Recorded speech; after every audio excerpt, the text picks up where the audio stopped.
It was some 50 years ago that all number dialing became prevalent in the United States. Prior to that, we had letters and numbers, with the letters associated with names as mnemonic devices, prefixes if you will, with the first two letters being associated with the numbers that are still prevalent on most phones. Of course, then it was rotary dials with pulse dialing.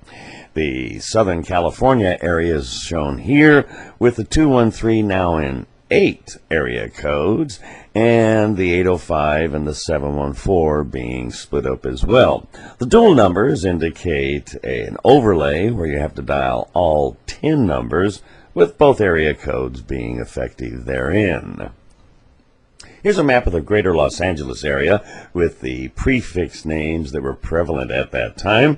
And there were a lot of duplicates in not only terms of letters but numbers, and they were differentiated by areas of coverage, service, and in terms of charges. I've simplified this map into the first two numbers of the areas they covered. The variations were due to perhaps sub-areas of service, and for foreign exchange rate service to nearby dialing areas. At the time, it was probably sometimes more expensive to dial across town than it is nowadays to dial across the country, if not around the world.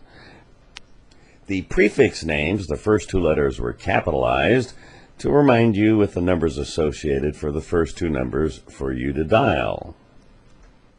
Here's a map of the local calling area for the Hollywood Exchange, which included some other numbers as well, because of course they were running out.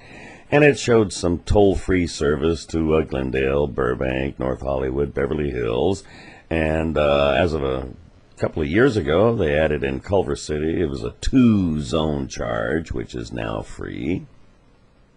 The central Los Angeles area was toll-free to all callers in that area, with 14 exchanges at that time. Now comprises the 323 area code, with the Madison Exchange in the center being the last remainder of the 213.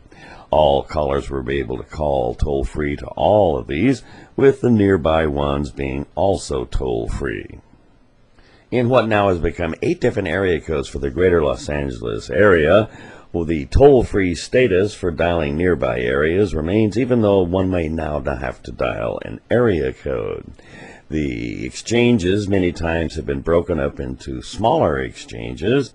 While landline service is on the verge of becoming passé, do be reminded that it is useful during power outages and that it's probably the only thing that still works.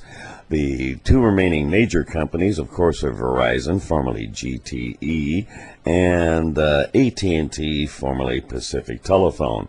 A notable company was California Drip and Tingle, namely Water and Telephone, which was probably one of the last majors to be acquired. Palm Springs still is independent.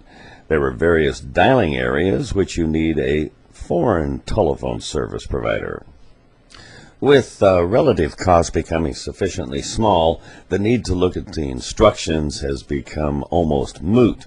Here's an instruction page for dialing instructions from 50 years ago, and even then it was quite lengthy. Of course, nowadays in a major city, you'll see the number of dialing possibilities is literally hundreds of numbers filling an entire page.